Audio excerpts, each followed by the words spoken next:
smo ovde. Ajde još malo da se poigramo s ovim state hookom i da probamo da napravimo jedan složeniji primer. Pa moja neka ideja je da ovde ispišemo jednu listu ljudi i svaka ta lista imaće, to jest svaki čovjek pojedinačno imaće jedan button, remove button, i klikom na taj button moći ćemo da obrišemo tog čovjeka. Hajde sada da krenemo da kodiramo. Ovde za početak dodat ćemo jedan niz objekata, nazvat ćemo ga data.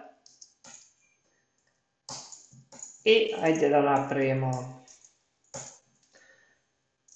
dva objekta za početak. Imaće ID 1, zatim neki property first name, stavit ćemo ga nešto random, zatim last name,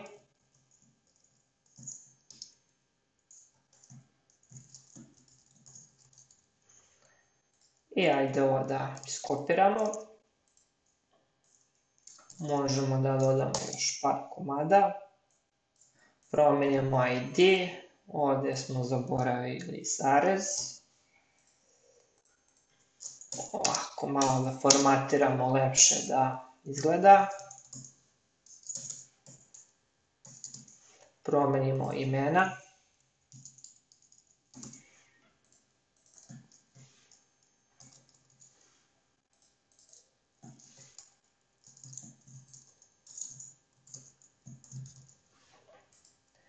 Sada šta ćemo da uradimo? Ajde ovaj niz da sačuvamo u state-u.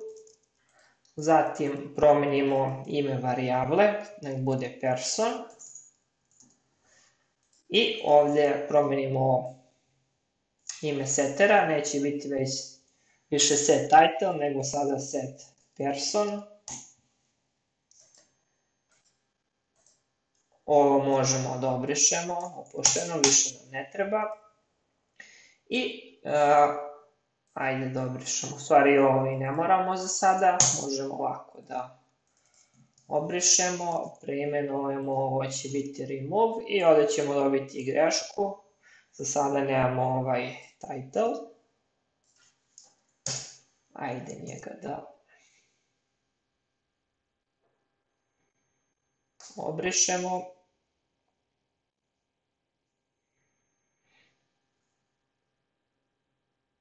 Dobro, sada,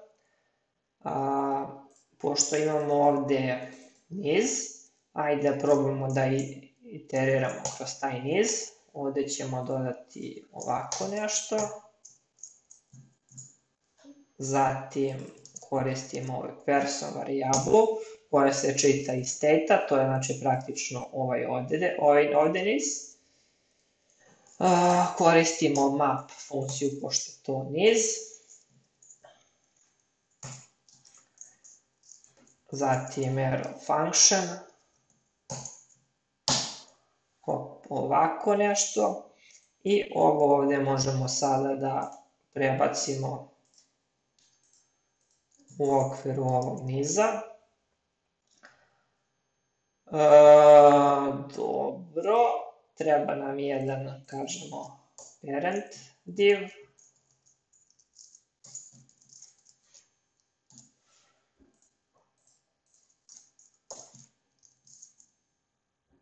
Hop.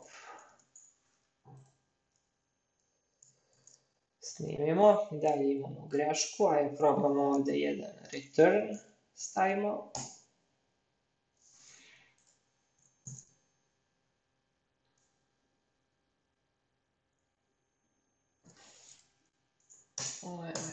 Expression i ajde probamo da, sad ovde, pošto ovde je niz, imamo u ovom ovde delu item niza, možemo ovako da ga pročitamo, znači tačka first name. I ovdje ćemo staviti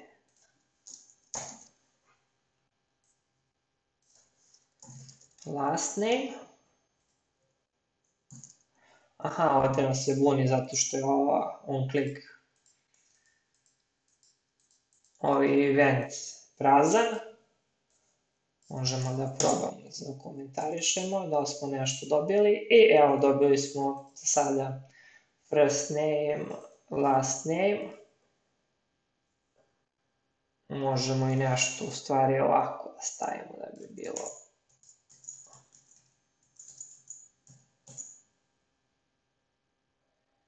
čitljivije.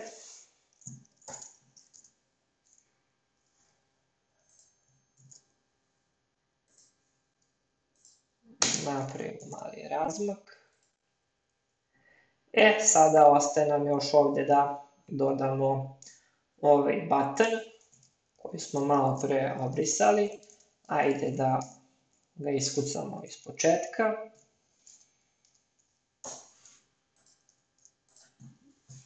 Neka bude remove. Lepo izgleda za sada. Sad ovdje imamo jednu grešku, kaže each child should have unique key.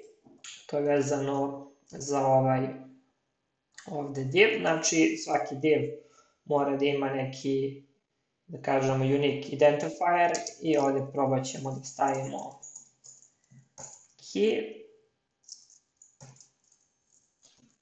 i koristimo praktično ovaj ID, pošto znamo da je on jedinstven.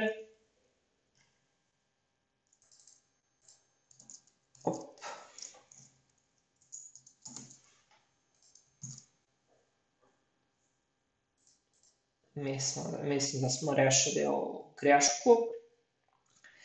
Sada ovaj ID isto ćemo da prosledimo u ovoj on-click metodi.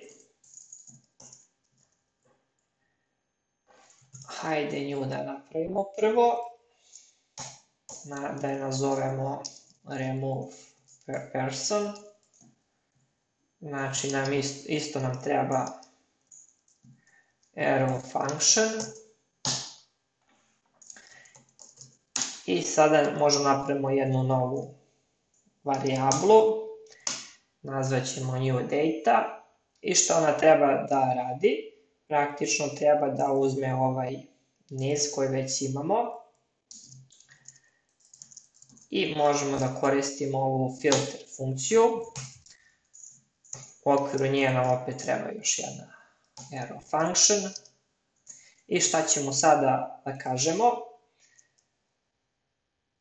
Praktično reći ćemo da ukloni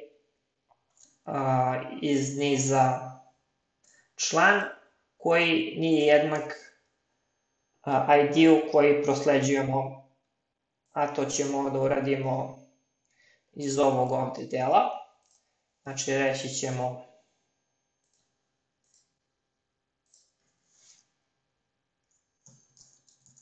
person item, recimo,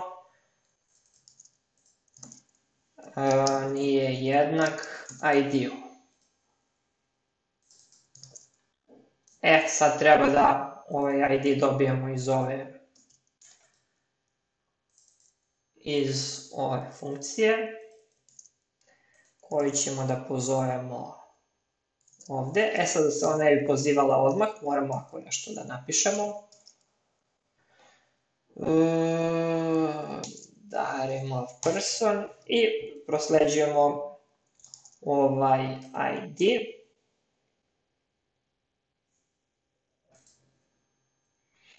Sada vidimo šta radi, šta ne radi.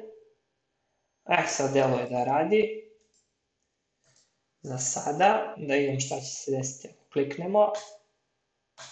Ništa, da vidimo šta smo pogrešili. Da debugujemo recimo uživo. Da vidimo da je ovo što je došlo do ove metode.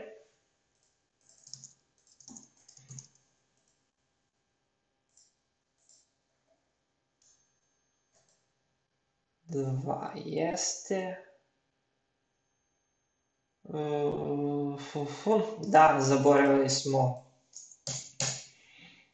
pošto smo, da kažemo, filtrirali ove podatke i imamo neke nove, potrebno je opet da snimimo to u ovaj state novi, znači pozivamo ovaj setter i praktično prosleđujemo podatke. Sad ajde da probamo. Ajde da refreshujemo. Opet se nešto desilo, da vidimo šta je u ovom nizu.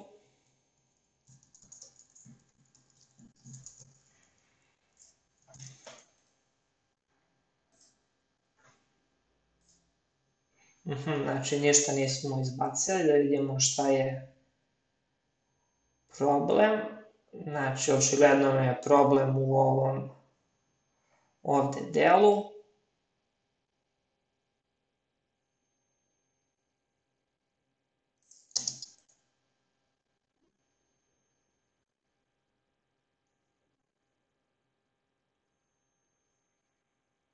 Probamo ovako nešto vidimo. Šta ćemo da dobijemo? Hop.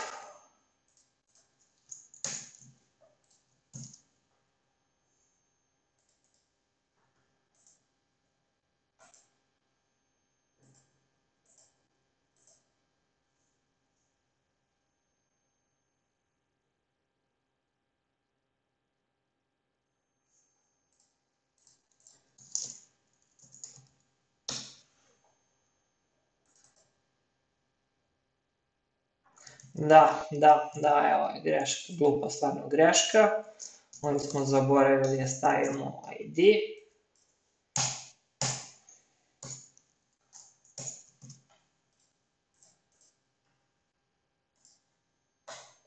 Evo sad dobili smo podešavanje, to jest funkcionalnost koju želimo. Ovde smo znači zaboravili da stavimo ID i ovde praktično proveravamo da li član niza, ako nije jednak ovom ID-u koji smo prosledili, bukvalno taj član uklanjamo iz našeg ovog prethodnog niza. Eto, videli ste malo kako izgleda debugovanje uživo. To bi bilo to za ovaj tutorial. Nadam se da imate neku malo jasniju sliku čemu služi state. Ako imate neka pitanja, slobodno pišite u komentarima. Pozdrav!